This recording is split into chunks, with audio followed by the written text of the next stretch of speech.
Yesu mpulumutsi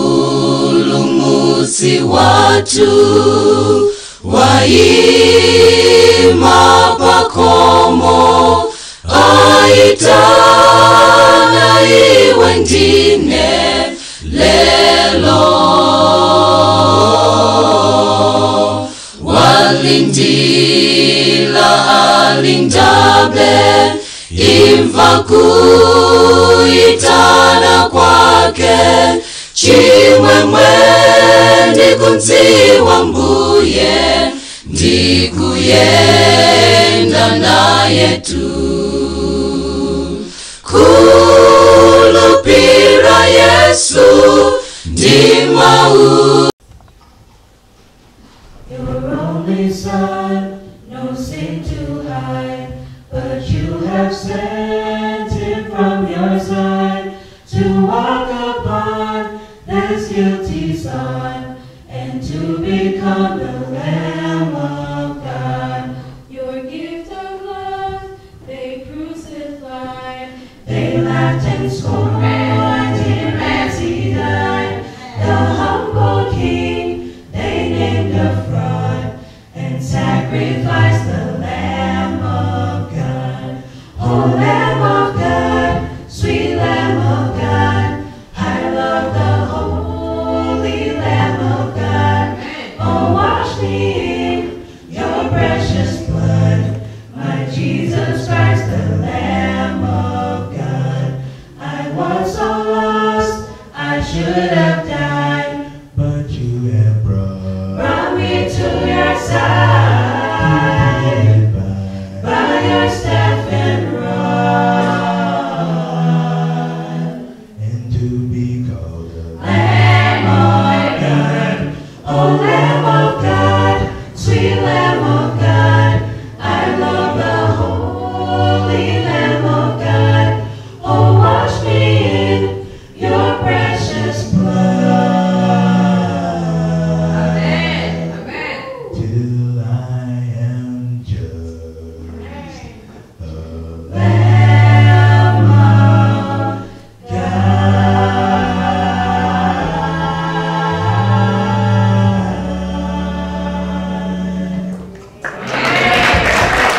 Good morning, ladies and gentlemen. Amen. Good morning, God's church. Amen. It was a humbling experience to be given such a wonderful gift. Unfortunately, I did not come with my wife. I would have asked her to kneel down and say thank you to the church. So since she's not here, and I cannot ask anyone to represent her, I can just say thank you, church. Thanks so much for what you have done. I feel humbled. And thanks so much for what Brother Kumwenda has said. It's not one-man show. It's a teamwork. Amen. Whatever has taken place in Malawi, it is a teamwork. And to God be the glory. Amen. This morning, my dear friends, I am happy that I am in your midst. Amen. I'm not taking it for granted, but I praise God. Amen. And I'm happy that I can worship with you again. This is not my first time to be here.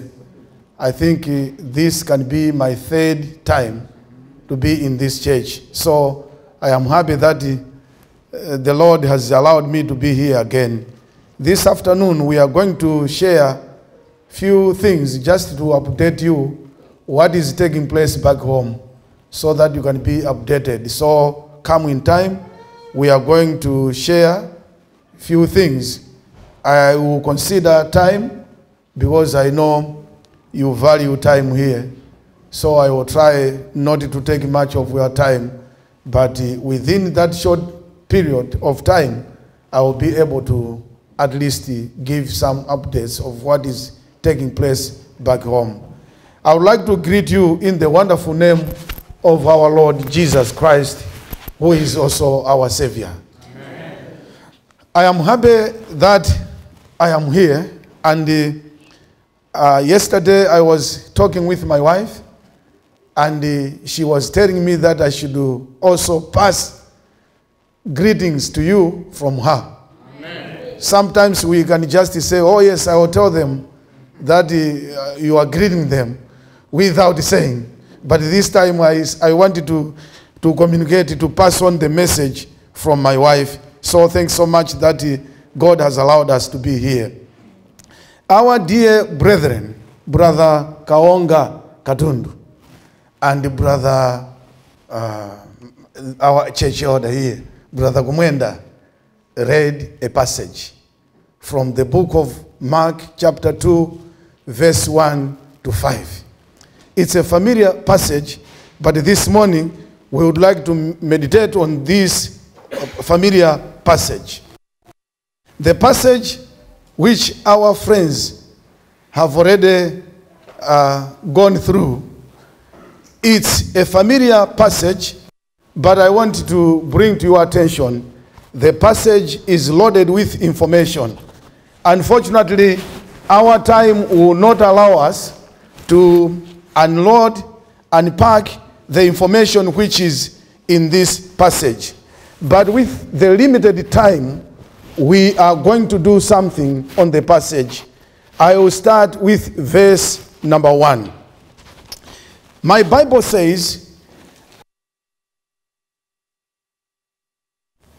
after some days, and it was heard that Jesus was in the house. If you can check other versions, you are going to find these words. It was reported that Jesus was in the house. If you can go further to other version, you are going to find it was noised that Jesus was in the house. If you can go further, you are also going to find another version which says, the news spread that Jesus Christ was in the house. Let us pray.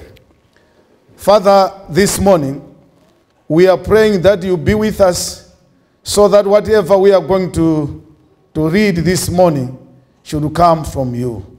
We are sharing the bread of life here. We ask you, who is the bread of life, to be with us so that we can be satisfied. In Jesus' name, amen. Amen. My dear friends, this morning, this verse 1, which says, Jesus Christ, it was reported that he was in the house. This is not the first verse, it's not the verse. And for your information, Bible scholars have debated on this verse. The main reason for their debate was just to try to establish who is the owner of this house. So people have debated, but for you and me, we are lucky this morning because we are guided by the spirit of prophecy.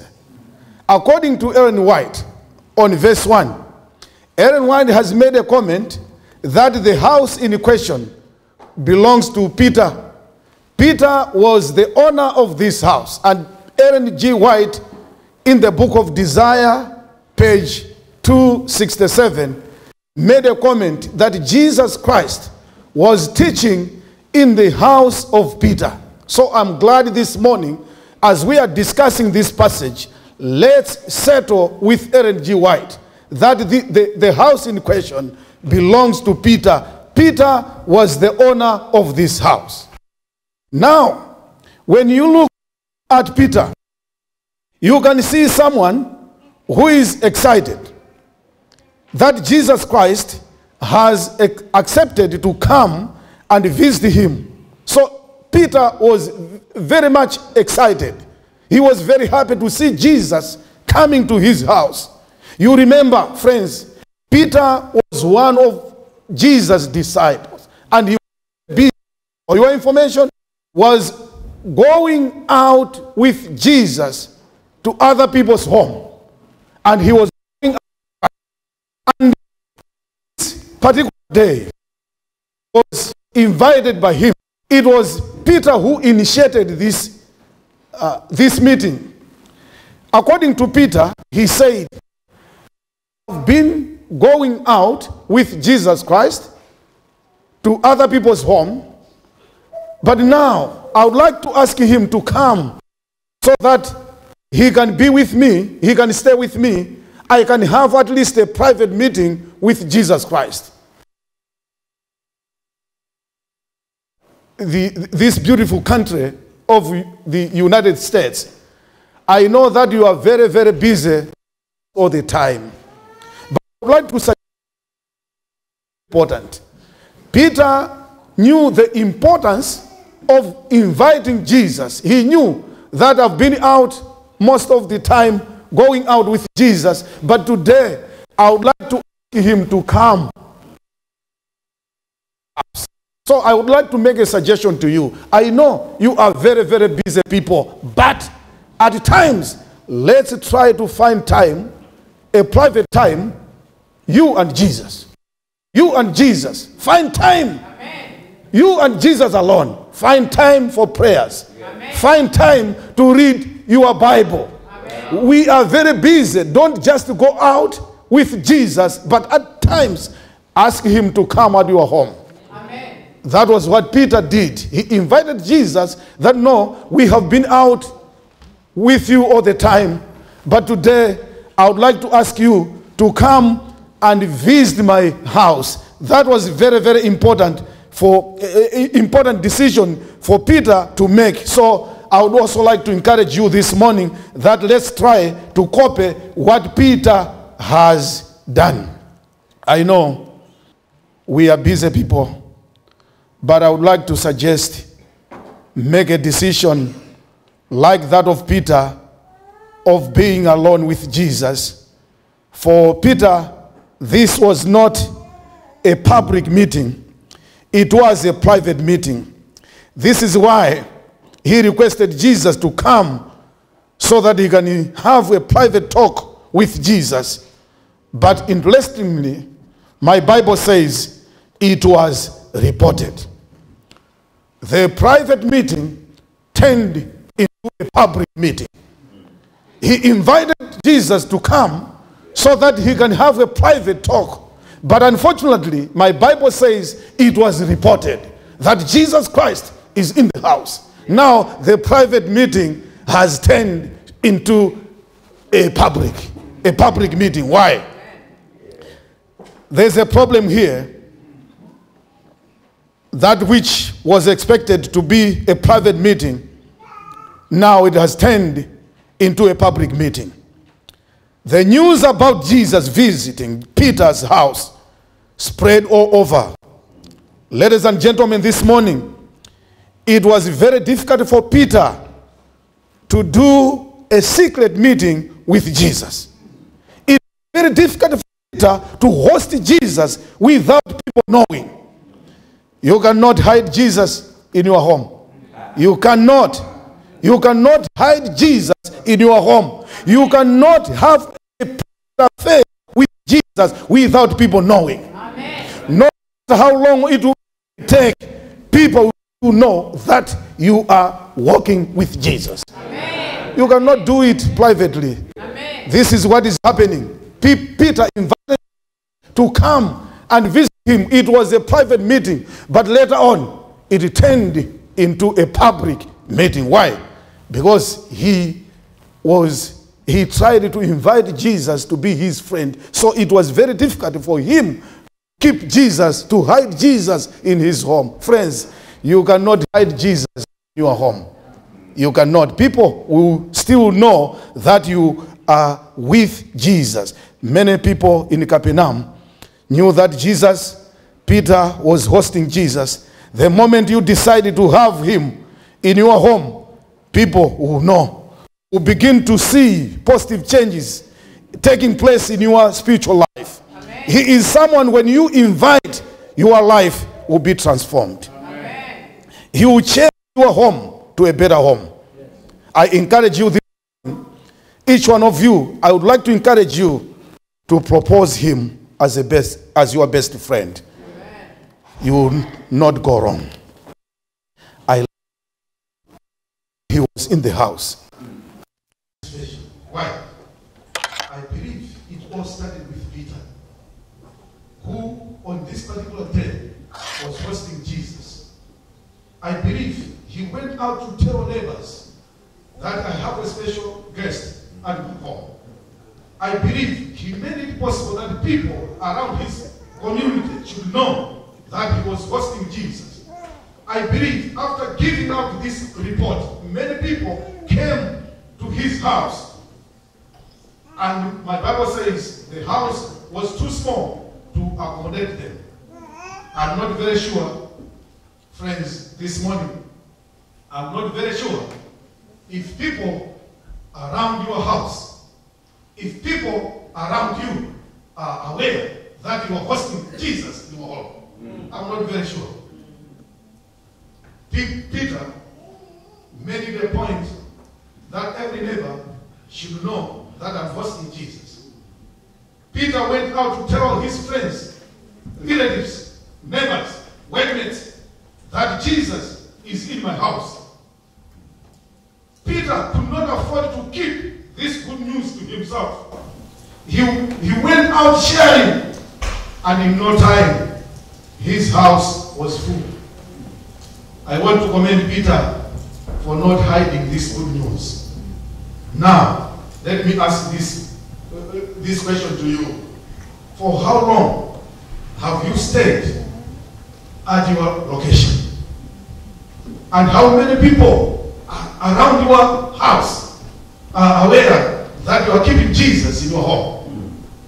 For how long have you stayed at your workplace? And how many people are aware that you are keeping Jesus? For how long have you stayed at your school? And for how many people are aware that you are keeping Jesus? Let each one of us know that our core business is to preach the gospel. Amen. Whatever we are doing, we should not forget to preach the gospel. Amen. Whatever we are doing, I know you are very busy people, but don't forget your core business. We are called to preach the gospel. Amen. Wherever you are, preach the word. Amen. This work of calling people to Jesus should not be left to a few individuals. This work should not be left to pastors only. It should not be left to elders only. Should not be left to a certain group of people, but it should be a responsibility of all members. Amen. This is why our Seventh-day Adventist Church has a program. We are calling this program TMI, Total Member Involvement. At least each and everyone should be involved to preach the gospel, because this is our core business. We are here as the church. Our core business is to preach the gospel. So wherever you are, remember to preach the gospel. The church is encouraging total member involvement. Therefore, I would like to encourage you, ladies and gentlemen, I would like to encourage you, youth. Our core business is to win souls for Christ. I would like to encourage all women gathered here. Our core business is to preach the gospel. Let the people around us know that we are friends of Jesus Christ. Verse 2. Immediately, many gathered together so that there was no room to receive them, not even near the door, and he preached the word. The house was full and no space was remaining. You may be interested that the house in question was not a special house. You should know the house in question, the owner of the house was Peter, and you should not forget Peter was just an ordinary fisherman. A fisherman had an ordinary house. This was not a special house with better facilities. But I'm wondering this morning, the house which was for the ordinary fisherman, the house without better facilities. But on this particular day, my Bible says it was full. And people had no room, there was no room for people enter into the house. The very same house, which was not a special house, a house without any better facility. It was full on this particular day. Why? People were not interested to come to Peter's house. But people came because they heard that in Peter's house, there is Jesus. So people were coming not to see Peter, but they were coming to see Jesus Christ. Friends, Peter was no more the center of attraction. People were not attracted by Peter, but people were attracted because in the house of Peter there was Jesus. Jesus Christ was the center of attraction. Sometimes we are tempted in this church. We want the people to focus on us. It is my prayer. People should not focus on you. Yes, people should not focus on me. People should focus on Jesus Christ. Jesus should be a central point of focus. Many people came. Not that they wanted to see Peter. People had nothing to do with Peter. Friends, people have nothing to do with you.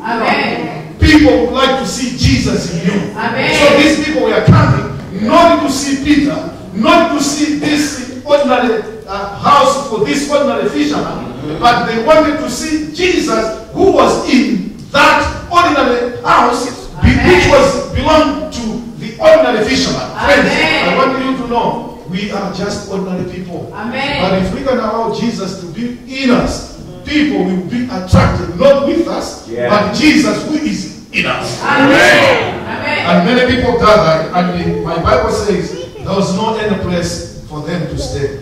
But people were coming to see Jesus. Peter was no more the center of attraction. That ordinary home for this ordinary fisherman had turned into a special and attractive home. When you have Jesus, you are changed into a very, very important person. And the house was full, and that there was no space remaining even at the door. The house was too small to accommodate people. I have a problem here. My problem is that the house was not too small with limited space, but my problem is with the people who came earlier and decided to sit on the entrance. That is my problem.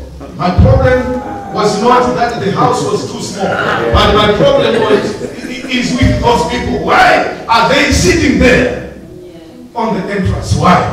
That is my problem. I will explain that problem later, but not now. Last part of the verse, the same verse 2 says, and he preached the word. Whatever we are doing, remember to preach the word. Verse 3. Then they came to him, bringing a paralytic who was carried by 4. They came to him, bringing a paralytic who was carried by 4 men. We see 4 royal friends here.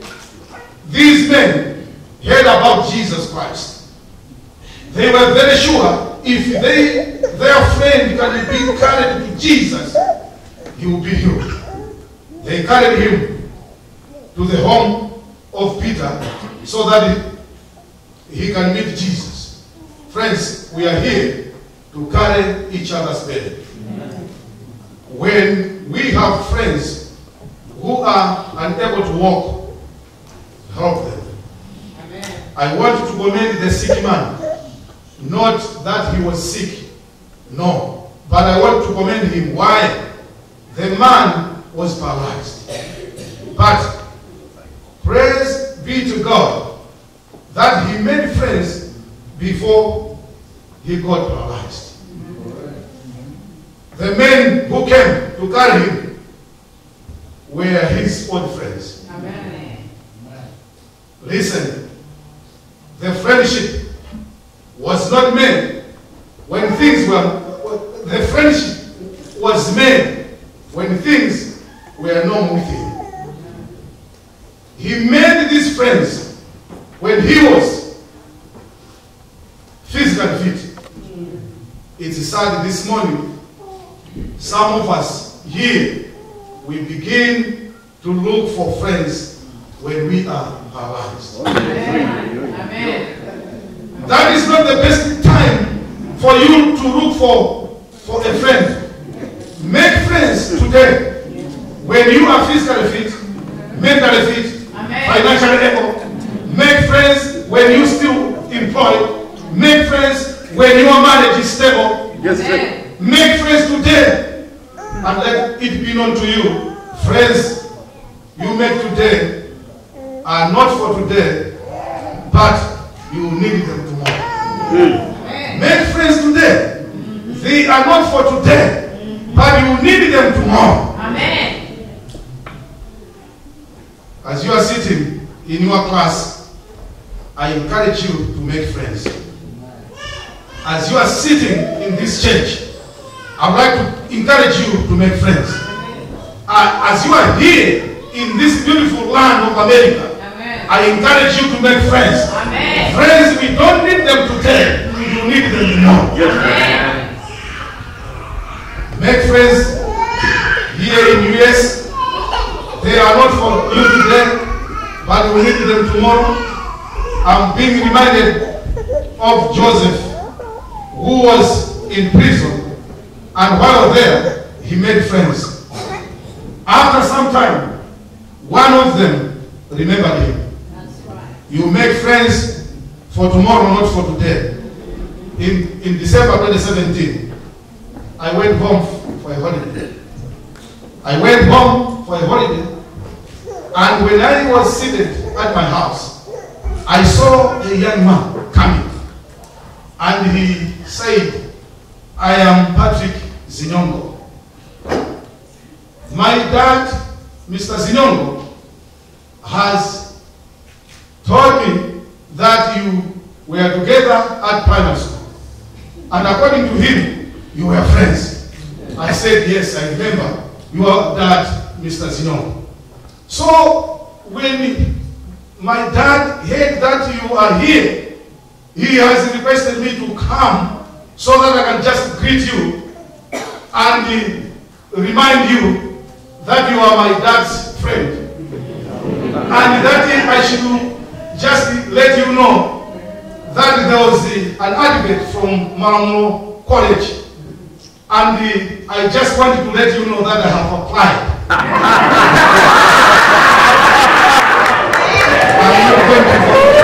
I'm not going to tell you but I want to tell you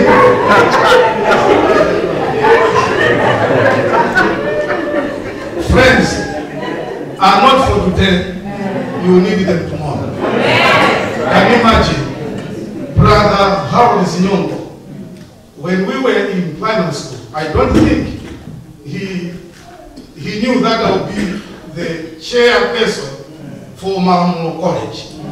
But this time, he is sending his boy that please go and greet Kuyama.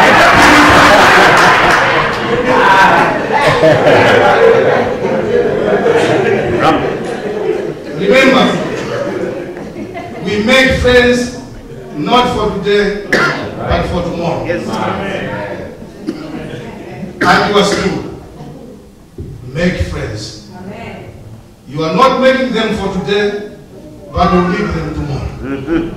Be very careful the way we treat each other. Yes, sir. Remember, friends are not for today. You need them in future. You need them when you are paralyzed. You need them when you are jobless. You need them when you have no food. You need them when your children need employment. You need them when you are sick. You need them when you have lost your loved ones.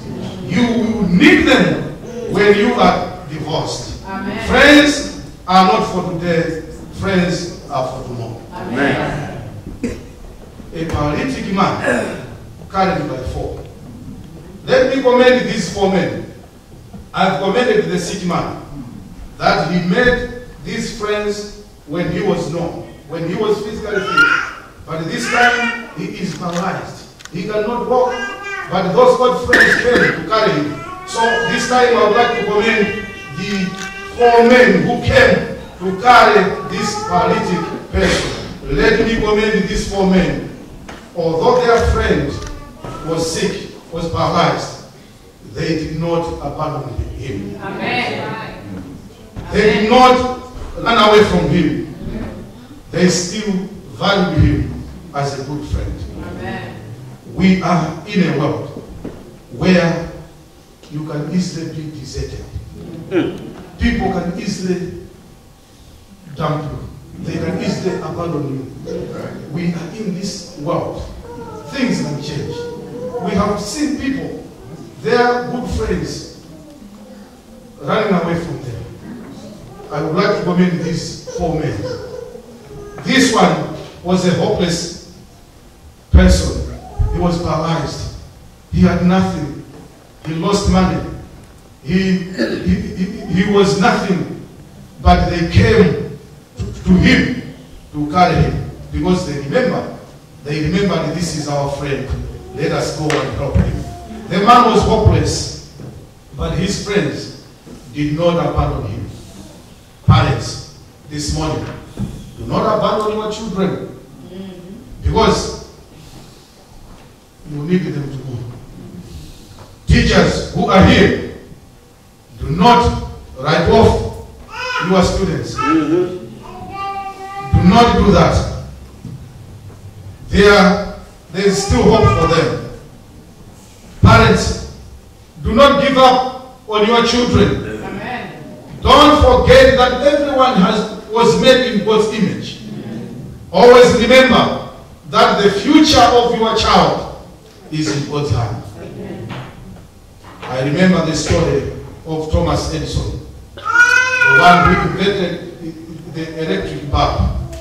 Edison was given a sealed letter from his school to be given to his mother.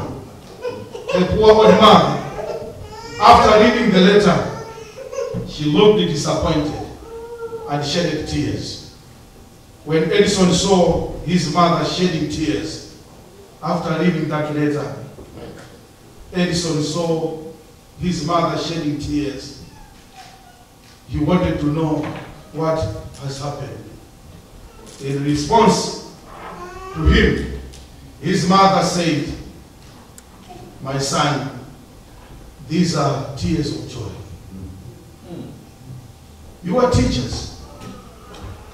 Your teacher is saying, you are a genius young man, who would be better off being homeschooled. There's no need for you to go again in class." That's the recommendation which has just come from your teachers at the school.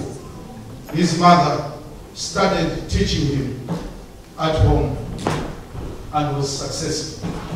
Edison was the one who invented the electric bulb.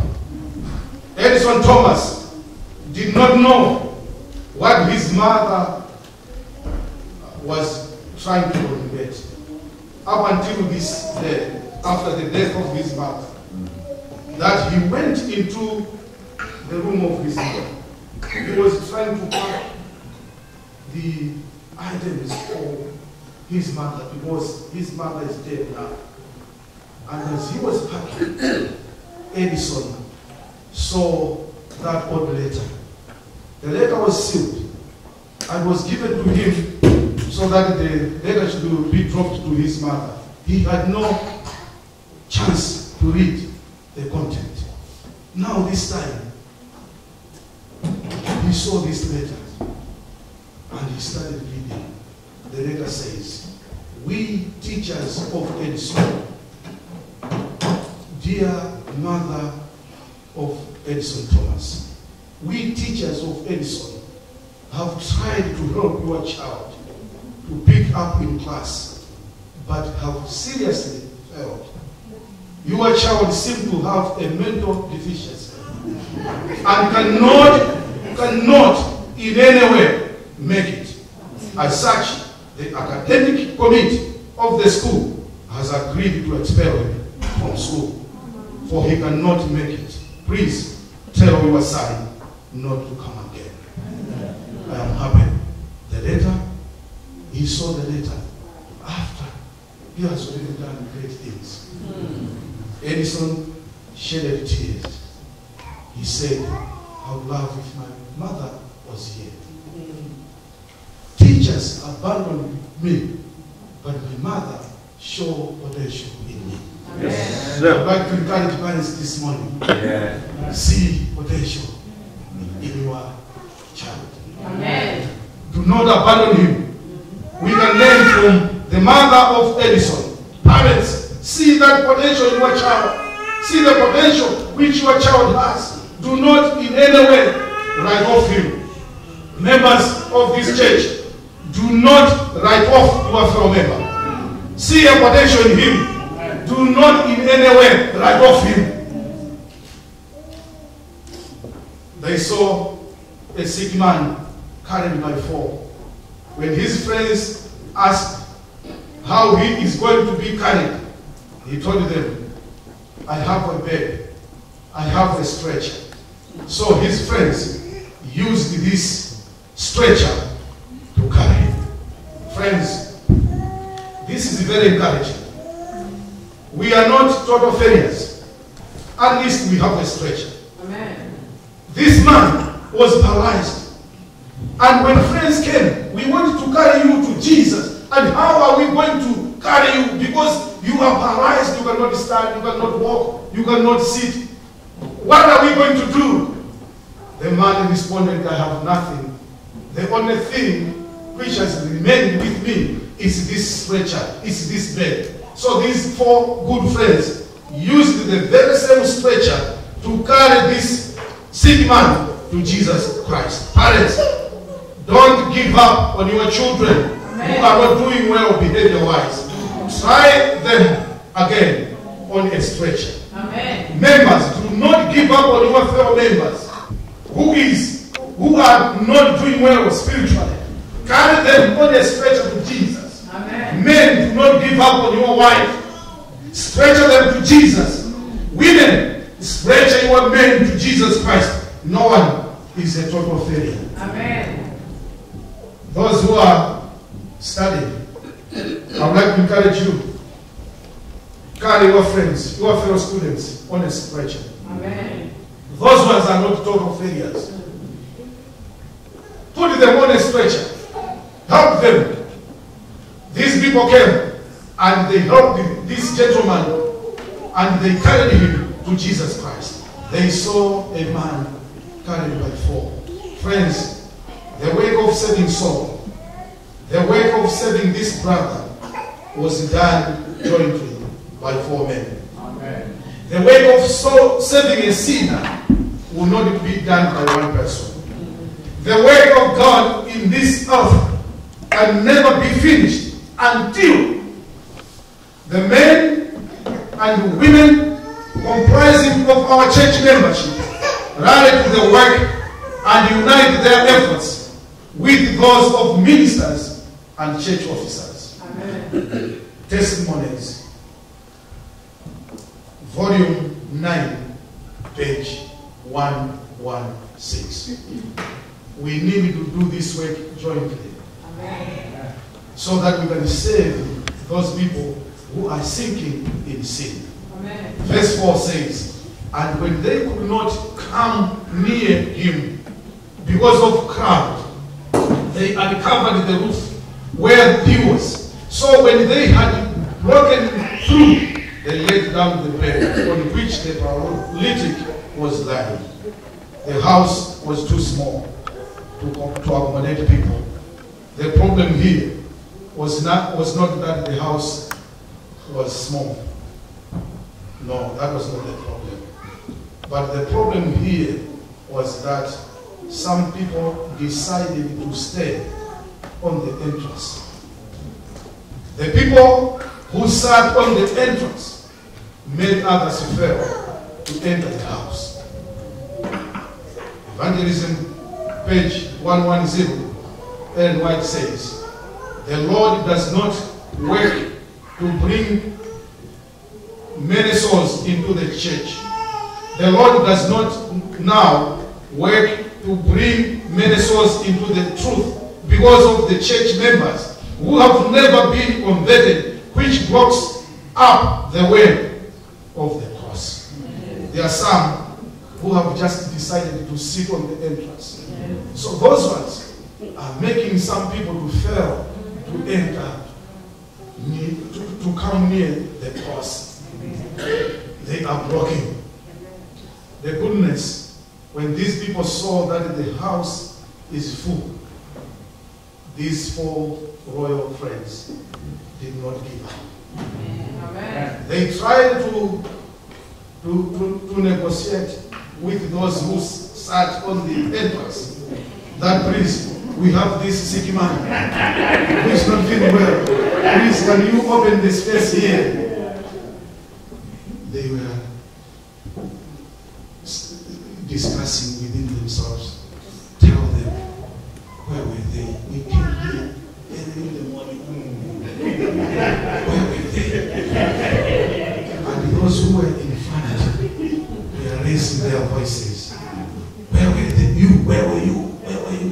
But those who were pushing and not these sitting in the front, but those who decided they were whispering, tell them where they are. They remember, if you have a problem at the church, don't think that the problem is coming with those who is raising his voice. There are some people who are always whisperers.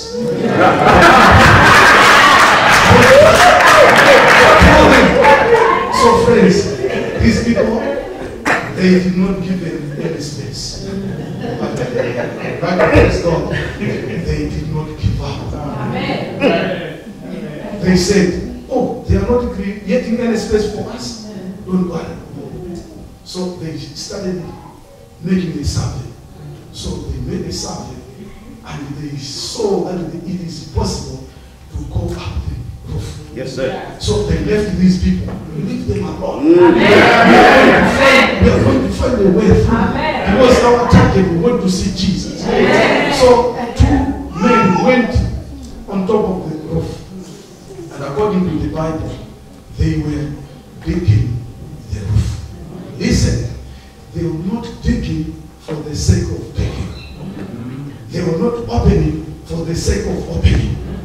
But according to our Bible, they targeted Jesus. They were digging, they were opening to target where Jesus was sitting. Leaders, ladies and gentlemen, whatever you are doing, don't forget to target Jesus. Daughters, ladies, as you are making your practice, target Jesus. Amen. Hey, as you are praying, your instruments here, target Jesus. The group which was singing here, as you are doing your practice, make sure you target Jesus. Amen. As we come here to congregate, we should not forget to target Jesus. Unfortunately, it is very sad. We waste our time targeting people, targeting each other. We will waste our time. The most important thing we can do in life is to target Jesus. Amen. And the people carried him. They went up. Now time came. They whispered to him,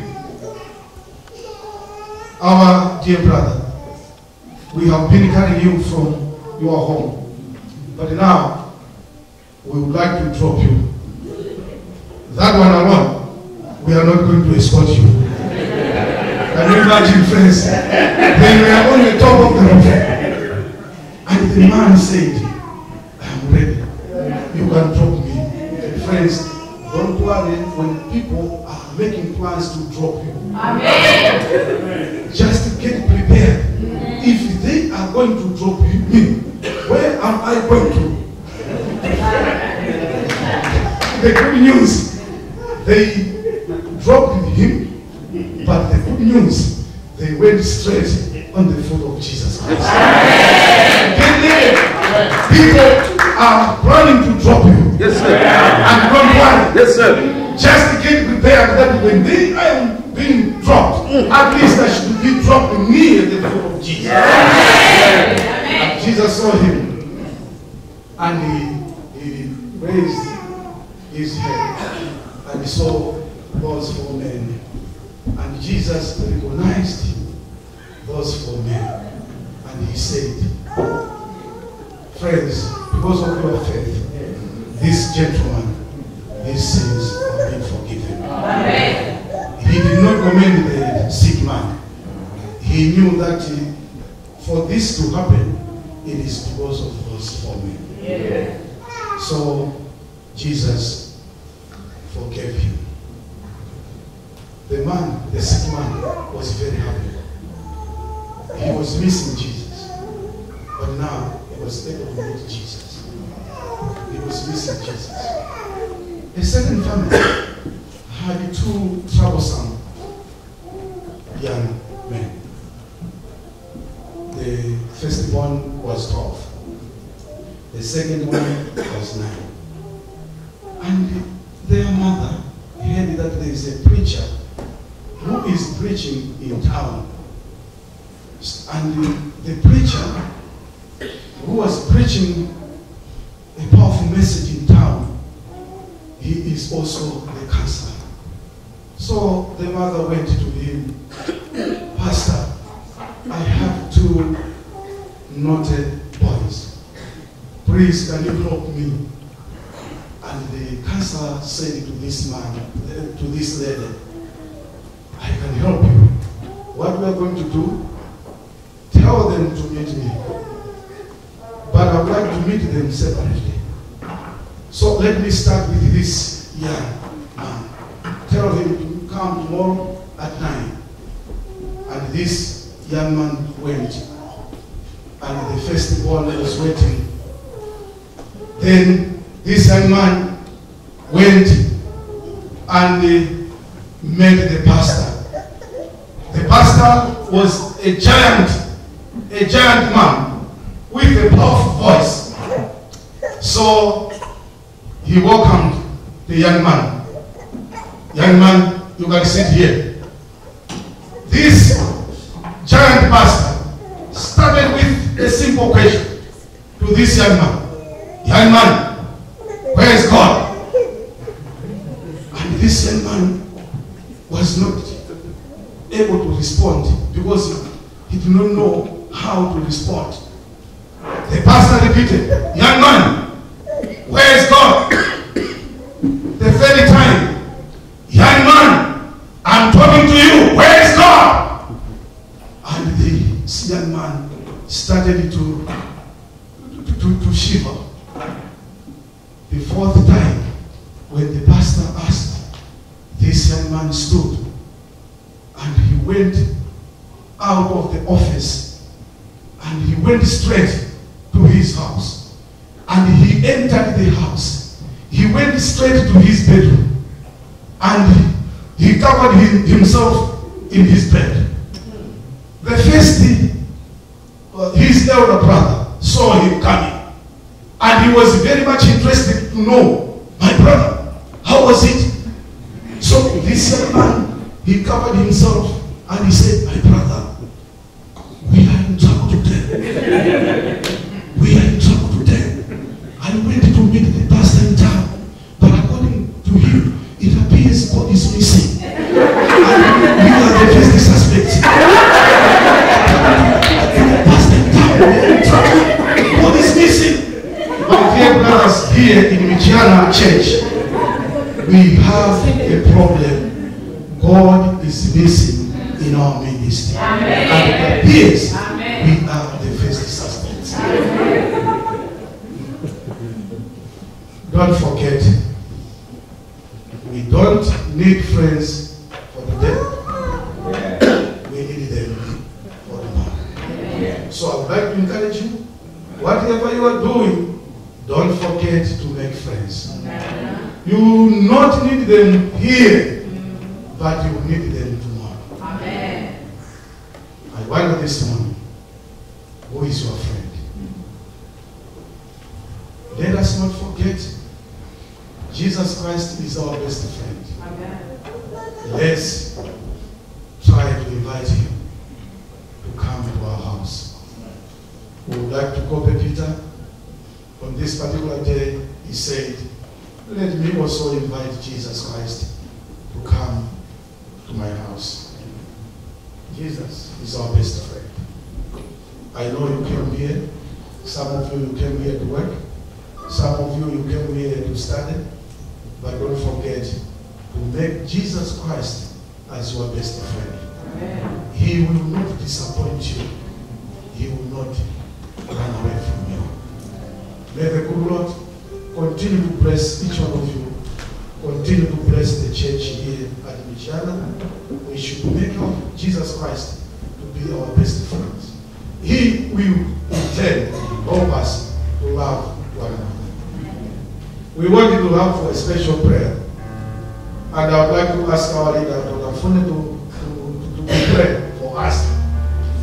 If you feel that in one way or the other, I would like to make Jesus Christ as my best friend, because I see I have not done well with him. I've deserted him in one way or the other. So this time I would like to recommit my life. I would like to make a commitment again. Can you stand with me as our pastor is going to pray for us this morning?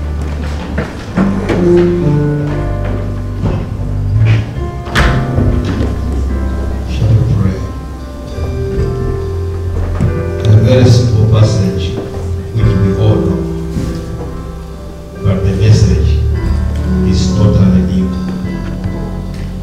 Father, help us that you, as our Savior, should be found in our hearts. Thank you, Lord, for friends who keep on reminding us to come closer to you than ever before. And thank you for such messages. We pray for our leader, Pastor Kuyama, that you bless my mother. But each one of us who is here, Father, we have got our own burdens. In church here, we all look nice, we are smiling, we are being happy. But Lord, people are carrying heavy burdens. Some of these parents here, Father, they don't know where their children are. Involved in life, we they never imagined they were children being of evil.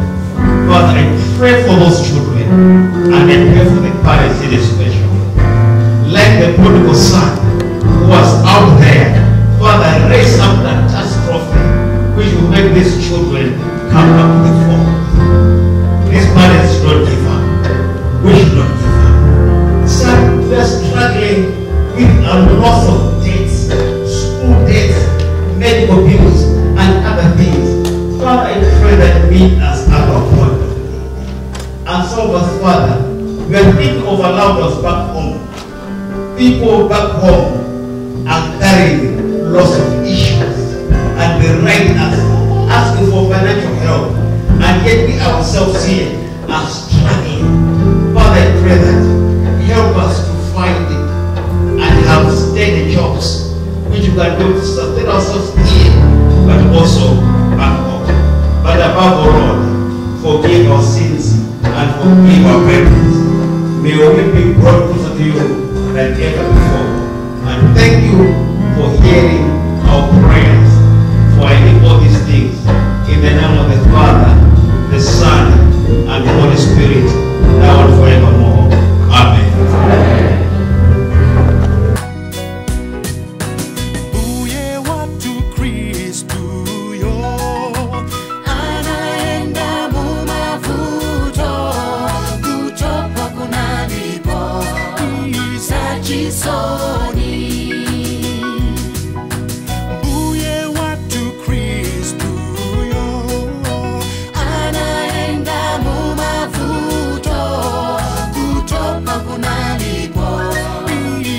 Jesus.